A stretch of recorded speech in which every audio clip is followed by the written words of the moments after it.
Hello dear students, स्वागत है आपका अपना चैनल वेक्टर ऑनलाइन क्लासेस में। तो दोस्तों, आज हम लोग आप लोगों के सामने लाए हैं क्लास 12 के 2023 में होने वाले एग्ज़ाम के VVI लॉन्ग क्वेश्चन। देखिए दोस्तों, इसमें हम लोग जो लॉन्ग क्वेश्चन दिए हुए हैं, इसमें पहला लॉन्ग क्वेश्चन क्या है आपका। देखिए, सबसे फर्स्ट लॉन्ग क्वेश्चन है, उत्तल या अवतल सतह के लिए सिद्ध करें कि μ2 by V minus μ1 by U equal to μ2 minus μ1 by R. आपके पास एक फॉर्मूला प्रूव करने के लिए होता है कि आपको प्रूव करना है कि उत्तल या अवतल दोनों में से किसी भी लेंस के लिए हो सकता है। प्रायतः किसी भी लेंस के लिए आपको प्रूव करना है μ2 by V minus μ1 by U equal to μ2 minus μ1 by R. इसको हम लोग रिफ्रैक्शन फॉर्मूला भी हम लोग कहते हैं। ठीक है। दूसरा क्वेश्चन क्या है, देखिए दूसरा क्वेश्चन आपका दिया गया, पतले लेंस से अपवर्तन का व्यंजक निकालें। मतलब लेंस से अपवर्तन का व्यंजक पूछा गया है। तो देखिए, लेंस से अपवर्तन का जो व्यंजक होता है उसका सूत्र होता है 1 by f equal to mu minus 1 into 1 by R1 minus 1 by R2। 1 by f equal to mu minus 1 into 1 by R1 minus 1 by R2, ये आपका सूत्र होता है। किसके लिए? इसको हम लोग लेंस मेकर फॉर्मूला के नाम से भी जानते हैं। कई बार ये क्वेश्चन पूछा भी गया है, तो इसको थोड़ा बढ़िया तरह से देख लीजिएगा। नेक्स्ट क्वेश्चन क्या है कि संपर्क में रखे गए दो लेंस के लिए समतुल्य फोकस दूरी का व्यंजक। अगर दो लेंस को एक दूसरे के संपर्क में रखा जाता है तो उसके कारण जो फोकस दूरी निकलेगा उसके व्यंजक के लिए आपको क्या करना है, उसका व्यंजक आपको निकालना है। ठीक है। संपर्क में रखे गए दो लेंस के लिए व्यंजक निकालना है। जब दो लेंस को संपर्क में रखा जाएगा तो इसका जो समतुल्य फोकस होगा उसका व्यंजक आपको निकालना है। चौथा नंबर क्वेश्चन क्या है, देखिए संयुक्त सूक्ष्मदर्शी। संयुक्त सूक्ष्मदर्शी मतलब क्या हो गया आपका, कंपाउंड माइक्रोस्कोप। बोला गया है with neat and clean diagram explain about compound microscope. स्वच्छ नामांकित चित्र के द्वारा हम लोग को बोला गया है कंपाउंड माइक्रोस्कोप का व्याख्या करने के लिए। ठीक है। नेक्स्ट क्या है, देखिए खगोलीय दूरदर्शक की सचित्र व्याख्या करें। खगोलीय दूरदर्शक को हम लोग क्या बोलते हैं, एस्ट्रोनॉमिकल टेलीस्कोप हम लोग बोलते हैं। तो एस्ट्रोनॉमिकल टेलीस्कोप होता है, इसके बारे में आपको क्या करना है, व्याख्या करना है। तो बोला गया खगोलीय दूरदर्शक की व्याख्या करें। नेक्स्ट क्या है, देखिए अगला क्वेश्चन बोला गया है किसी प्रिज्म से प्रकाश के अपवर्तन के लिए व्यंजक निकालें। अब प्रिज्म से प्रकाश के अपवर्तन बोला गया है, तो देखिए प्रिज्म से प्रकाश के अपवर्तन का व्यंजक है। तो प्रिज्म का जो व्यंजक आता है वो आपका होता है म्यू इक्वल टू म्यू, जहां पर आपका जो आपका प्रिज्म बना हुआ है उसका क्या अपवर्तनांक होता है। तो mu equal to sine A plus delta m by 2 by sine A by 2। ये सूत्र को आपको प्रूव करना है। ये क्वेश्चन भी आपका पीछे पूछा गया है। नेक्स्ट क्या है, देखिए बोला गया तरंग सिद्धांत के आधार पर प्रकाश के परावर्तन की व्याख्या करें एवं अपवर्तन की व्याख्या करें। परावर्तन एवं अपवर्तन पूछा है। परावर्तन का मतलब हो गया रिफ्लेक्शन ऑफ लाइट और अपवर्तन का मतलब हो गया रिफ्रैक्शन ऑफ लाइट। तो बोला जाए by the wave theory explain about reflection of light and refraction of light, यानी रिफ्रैक्शन और रिफ्लेक्शन दोनों को एक्सप्लेन करना है। किस हिसाब से, तो वेव थ्योरी के आधार पर दोनों को आपको एक्सप्लेन करना है कि परावर्तन क्या है और अपवर्तन क्या है। उसके बाद क्या, देखिए यंग के द्वित छिद्र प्रयोग द्वारा फ्रिंज के चौड़ाई का व्यंजक। इसको यंग्स डबल स्लिट एक्सपेरिमेंट बोलते हैं। उसमें हम लोग क्या करते हैं, फ्रिंज के चौड़ाई का व्यंजक निकालते हैं, यानी कि फ्रिंज विड्थ निकालते हैं। तो फ्रिंज विड्थ आपको निकाल के दिखाना। Derive the expression for fringe width by the help of Young's double slit experiment. Young's double slit experiment के द्वारा आपको क्या करना है कि फ्रिंज विड्थ का व्यंजक निकालना है। क्लियर। नेक्स्ट चलते हम लोग अगले क्वेश्चन की ओर। बोला गया है किसी विद्युतीय द्विध्रुव के अक्षीय एवं निरक्षीय स्थिति के लिए विद्युत क्षेत्र तीव्रता का व्यंजक निकालें। विद्युतीय द्विध्रुव यानी कि अभी तक जो क्वेश्चन हम लोग देख रहे थे वो आपका ऑप्टिक्स का क्वेश्चन था। अब जो आपका क्वेश्चन है ये करंट इलेक्ट्रिसिटी का क्वेश्चन है। तो क्या है, किसी विद्युतीय द्विध्रुव के अक्षीय एवं निरक्षीय स्थिति के लिए जो विद्युत क्षेत्र तीव्रता होता है उसका व्यंजक आपको निकाल करके दिखाना है। क्लियर। नेक्स्ट क्या है, देखिए, गॉस के प्रमेय का प्रयोग करके कूलम के नियम को प्रमाणित करना, यानी आपको लिखना है कूलम का नियम, प्रूफ करना है कूलम का नियम, लेकिन प्रयोग किसको करना है, तो गॉस के नियम का प्रयोग करके आपको क्या करना है, कूलम के नियम को समझाना है।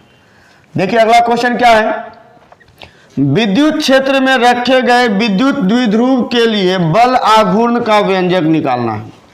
ठीक है, विद्युत क्षेत्र में रखे गए द्विध्रुव के लिए बल आघूर्ण का व्यंजक, यानी कि derive the expression for torque when dipole is kept in uniform electric field. जब किसी डाइपोल को यूनिफॉर्म इलेक्ट्रिक फील्ड में रखा जाता है तो उसके लिए आपको क्या करना है, टॉर्क का व्यंजक निकालना है, यानी कि बल आघूर्ण का व्यंजक आपको निकालना है। नेक्स्ट क्या है, देखिए, किसी डाइपोल के किसी बिंदु के लिए विभव का व्यंजक, यानी कि डाइपोल के लिए हमको क्या करना है, विभव का व्यंजक निकालना है, चाहे अक्ष पर हो सकता है या उसका परपेंडिकुलर बाइसेक्टर पर हो सकता है। Derive the expression for electric potential at any point of an electric dipole. ठीक है। नेक्स्ट देखिए क्या है, ये 12 नंबर क्वेश्चन था आपका। 13 नंबर क्वेश्चन बोला गया है prove that Gauss law, Gauss के प्रमेय को प्रमाणित करना है, ये आपका 13 नंबर क्वेश्चन है। 14 नंबर क्वेश्चन देखिए क्या बोला गया है, गॉस के प्रमेय की सहायता से किसी अनंत लंबाई वाले चालक के कारण विद्युत क्षेत्र तीव्रता का व्यंजक ज्ञात करें, यानी कि आपको निकालना है इलेक्ट्रिक फील्ड इंटेंसिटी अनंत लंबाई वाले चालक के कारण, लेकिन यूज करना है क्या, गॉस के प्रमेय का। Derive the expression for electric field intensity due to a long straight charge conductor, किसी लंबे अनंत लंबाई वाले चालक के कारण, आवेशित चालक के कारण आपको क्या करना है, विद्युतीय क्षेत्र का व्यंजक निकालना है। नेक्स्ट देखिए क्या है, समांतर पट्टिका संधारित्र के दोनों कंडीशन का व्यंजक निकालें। जब बोल दिया दोनों कंडीशन का मतलब हो गया आपका कि संधारित्र में दो कंडीशन होते हैं, एक होते हैं विदाउट डाइलेक्ट्रिक और दूसरा आता है डाइलेक्ट्रिक स्लैब। देखिए इंग्लिश से समझ में आ जाएगा। Derive the expression for capacitance of parallel plate capacitor with and without dielectric, बिना डाइलेक्ट्रिक का और डाइलेक्ट्रिक के साथ आपको क्या करना है, कैपेसिटेंस का व्यंजक आपको निकालना है। क्लियर।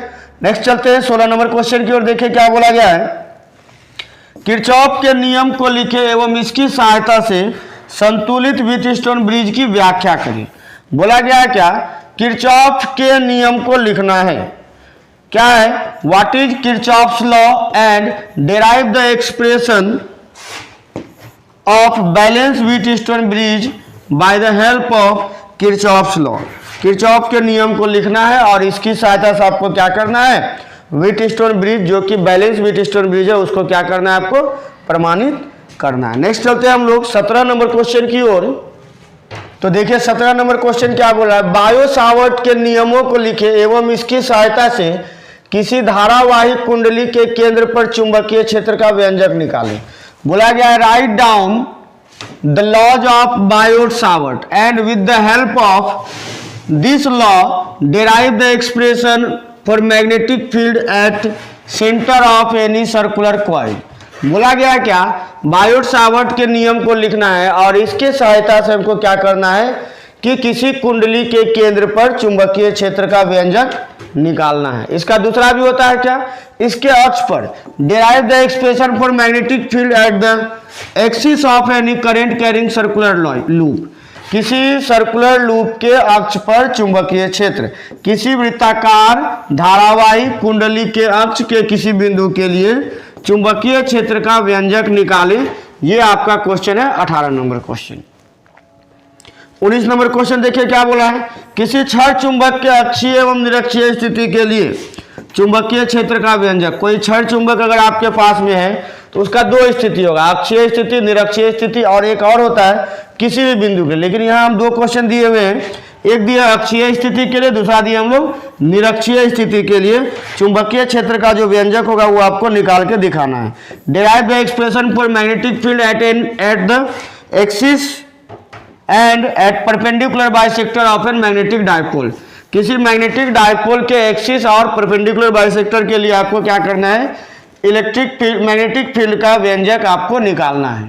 ठीक है, नेक्स्ट चलते हैं हम लोग 20 नंबर क्वेश्चन पर। देखिए क्या बोला गया है, बोला गया क्या, एसी के आरएमएस एवं औसत मान का व्यंजक। एसी अल्टरनेटिंग करंट के आरएमएस मान और औसत मान यानी कि एवरेज मान, expression for RMS and average value of N AC. किसी एसी के आरएमएस वैल्यू और एवरेज मान के लिए व्यंजक आपको निकालना है। क्लियर। नेक्स्ट चलते हैं हम लोग 21 नंबर क्वेश्चन की ओर। बोला जाता है क्या,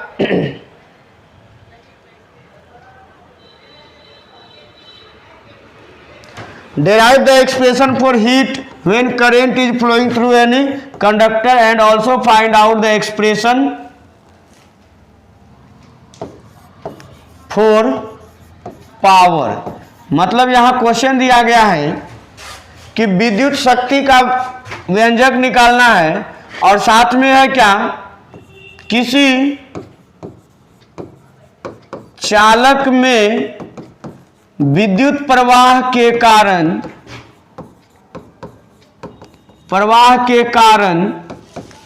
उत्पन्न ऊष्मा का व्यंजक निकालना है। ऊष्मा का व्यंजक निकालना है,